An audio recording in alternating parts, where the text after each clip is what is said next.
Hi hello welcome வணக்கம். Madam மூஞ்சி பார்த்தீங்கன்னா ரொம்ப டிசப்பாயிண்ட், ரொம்ப சோகமாக இருக்காங்கல்ல. ஏன்னா பாப்பா 3 டேஸாக கேட்டுட்ருக்கா, அப்பா என்னை இந்த ஷோக்கு கூப்பிட்டு போங்கன்னு சொல்லிட்டு.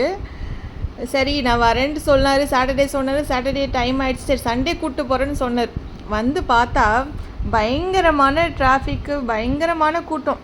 சரி சண்டே ஆனால் கூட்டம் இருக்குன்னு தான் பிளான் பண்ணோம். அப்படி இருந்தும் சரி கொஞ்சம் இருக்கும், பார்த்துக்கலாம், மேனேஜ் பண்ணிக்கலாம், பாப்பாவுக்கு மட்டும் கூப்பிட்டு போயிட்டு வந்துடலான்னு பார்த்தா பயங்கரமான கூட்டம். ஒன்றுமே பண்ண முடியல. பாப்பா வாங்க போகலான்னு சொல்லிட்டு அப்படி இருந்தும் முடியவே முடியாதுமா, ரொம்ப கஷ்டமாக.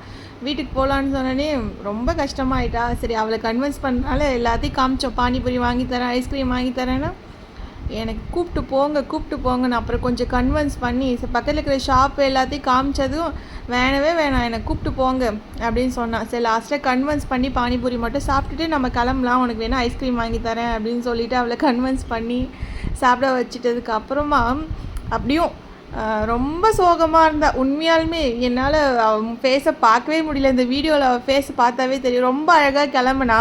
நான் அவளுக்கு அவதார்னா ரொம்ப ரொம்ப பிடிக்கும்.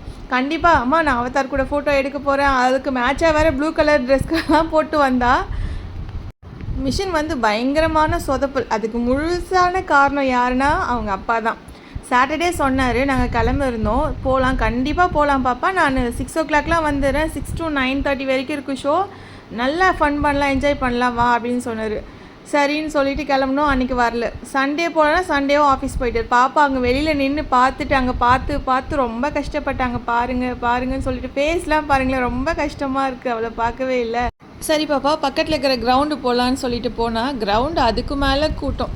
என்ன தாண்டா சண்டேயில் எங்கடா போகிறீங்க அப்படின்ற மாதிரி எல்லாம் அந்த மறைமல் நகர் ஃபுல்லாகவே பயங்கர பிஸியாக இருந்துச்சு சண்டே. அந்த சைடு போகும்போதெல்லாம் பாப்பா அங்கே பார்த்து ஃபீல் பண்ணிட்டு இருந்தா. நானாக நினச்சிக்கிட்டேன் அவங்க அப்பா நெக்ஸ்ட் டைம் வரலனா கூட நம்மளா கூப்பிட்டு போய் பாப்பாவை காமிக்கணும், எல்லாத்தையும் காமிக்கணும். அவளுக்கு அவதார்னா ரொம்ப பிடிக்கும். சரி நான் அவளை கன்வின்ஸ் பண்ணி ஏதாச்சும் வாங்கி கொடுக்கலாம் அப்படின்னு சொல்லிட்டு மும்பை குல்ஃபி ஷாப் ஒன்று பக்கத்துலேயே இருக்கும். அங்கே வந்தோம். புதுசாக ஒரு ஷாப் தந்துருந்தாங்க 5 ஸ்டார்னு சொல்லிட்டு. நாங்கள் மோஸ்ட்டாக அந்த KFC சிக்கன் எல்லாம் சாப்பிட மாட்டோம் கடையில். சரி ட்ரை பண்ணி பார்க்கலாம், இது லாலிபாப் சிக்கன், லாலிபாப் ஃப்ரை நிறைய இருக்குது, சரி ட்ரை பண்ணி பார்க்கலாம், பாப்பாவுக்கு கொடுத்து ரொம்ப நாள் ஆச்சுன்னு சொல்லிட்டு ஃபஸ்ட்டாக கேட்ட ஒரு லெக் பீஸ் ஃப்ரை ஒன்று கொடுத்தேன். சாப்பிட்டா. அதுக்கப்புறம் தான் கொஞ்சம் மைண்டு அந்த ஃபேஸு கொஞ்சம் பாருங்கள், கொஞ்சம் ஏதோ ரிலாக்ஸாக ஆனான். ஓகே அப்படின்னு சொல்லிட்டு அதுவே சரி மேடம் எல்லாம் மறந்துட்டாங்க, கொஞ்சம் ஃப்ரீ ஆகிட்டாங்க அப்படின்னு பார்த்தா அதுக்கப்புறம் தான் இருக்குது ட்விஸ்ட்டே. போகிற டைமில் என்ன பண்ணா அப்படின்னு சொல்லிட்டு அவளும் என்னென்ன வேணுமோ அதெல்லாம் கேட்டு சாப்பிட்டுட்டா. இந்த ஃபிங்கர் சிக்கன், அப்புறம் சிக்கன் மோமோஸ். ஆக்சுவலி சிக்கன் மோமோஸ்லாம் எனக்கு தான், ஏன்னா எனக்கு தான் அது ரொம்ப பிடிக்கும், எனக்காக தான் நான் வாங்கினேன். அவளும் சரி பாப்பா பேரை சொல்லி நம்மளும் சைட் கேப்பில் சாப்பிட்டுடலாமே அப்படின்னு சொல்லிட்டு மோமோஸ் அதெல்லாம் சாப்பிட்டுட்டோம். மோமோஸ் ஆனால் வேறு லெவல் டேஸ்ட்டாக இருக்குது, கண்டிப்பாக ட்ரை பண்ணலாம். இங்கே புதுசாக ஷாப் ஓப்பன் பண்ணியிருக்காங்க போல், நிறைய வெரைட்டிஸ் இருக்குது.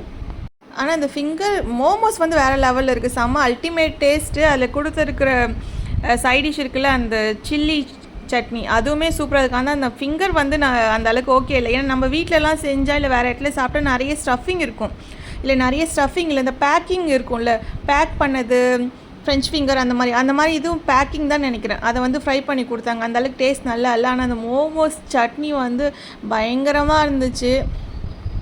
பேசிக்காக நானும் ஒரு மோமோஸ் வெரியன் அப்படின்னு கூட சொல்லலாம். ஏன்னா மோமோஸ் பார்த்தாவே போதும், என்னால் ஆர்டர் பண்ணாமல் இருக்கவே முடியாது. ஷாப்லேயும் எல்லாம் ரீசனபிள் ரேட்ஸ் தான் இருந்துச்சு. ஓகே தான், கண்டிப்பாக ஒரு பட்ஜெட்டில் சாப்பிட்லாம். ஏன்னா நாங்கள் எங்கே போனாலும் கண்டிப்பாக எதை சாப்பிட்றதுக்கு முன்னாடி பட்ஜெட் பார்த்துட்டு தான் எவ்வளோ அப்படின்னு தான் பார்ப்போம். அதே மாதிரி ப்ரௌனி கேக்ஸும் அங்கே சேல் பண்ணுறாங்க. ப்ரௌனியும் ஹோம்மேட் ப்ரௌனி அப்படின்னு சொல்லிட்டு சேல் பண்ணுறாங்க. அதுக்கப்புறம் என்ன பண்ணுறது, எல்லாத்தையும் சுற்றி பார்த்துட்டு நாங்களும் கிளம்பிட்டோம். ஆனால் இதில் டேஸ்ட் பண்ணுறதுக்கு ட்ரை பண்ணுறதுக்கு நிறைய டிஃப்ரெண்ட் வெரைட்டிஸ்லாம் இருந்துச்சு. நாங்கள் ஃபஸ்ட்டு இப்போ மீடியமாக ட்ரை பண்ணோம், நெக்ஸ்ட் டைம் வரும்போது வேறு ஏதாவது டிஃப்ரெண்ட்டாக ட்ரை பண்ணலாம் அப்படி சொல்லிட்டு பாய் சொல்லி கிளம்பியாச்சு. மும்பை குல்ஃபிக்கு ஒரு பாய், ஏன்னா ரெகுலராக அங்கே தான் சாப்பிடுவோம். எனக்கு இந்த ஷாப் போனதுனால அங்கே போக முடியல. சரி கொஞ்சம் ரிலாக்ஸாக ஆகலாம், வெஜிடபிள்ஸ் போய் வாங்கலான்னு சொல்லிட்டு போனோம். அங்கேயும் அதை விட கூட்டம். என்னடா இது கால் வைக்கிறதெல்லாம் கண்ணி வெடியாக இருக்குது அப்படின்ற மாதிரி கொஞ்ச நேரம் சுற்றி வேடிக்கை பார்த்துட்டு சரி ஒன்றும் செட் ஆகாது, மண்டே டியூஸ்டே ரிலாக்ஸாக நம்ம வேண்டுறதை வாங்கிக்கலான்னு சைட் கேப்பில் மேடமோடைய போஸ்ட் கொஞ்சம் பாருங்களேன். எங்கெங்கெல்லாம் அந்த போஸ்டரை பார்க்குறாளோ அந்த இடத்த எல்லாம் வந்து ஃபீல் பண்ணுறது தான். அப்படியே மூஞ்சி சேடாக மாட்டாமல் அங்கே பாருங்கள் அவதார் பாருங்கள் அப்படின்னு. சரி, ஒவ்வொரு இடமும் அவளை கன்வின்ஸ் பண்ணி வாடி போகலாம் அப்படின்னு சொல்லிட்டு கூப்பிட்டு வீட்டுக்கு வந்தாச்சு.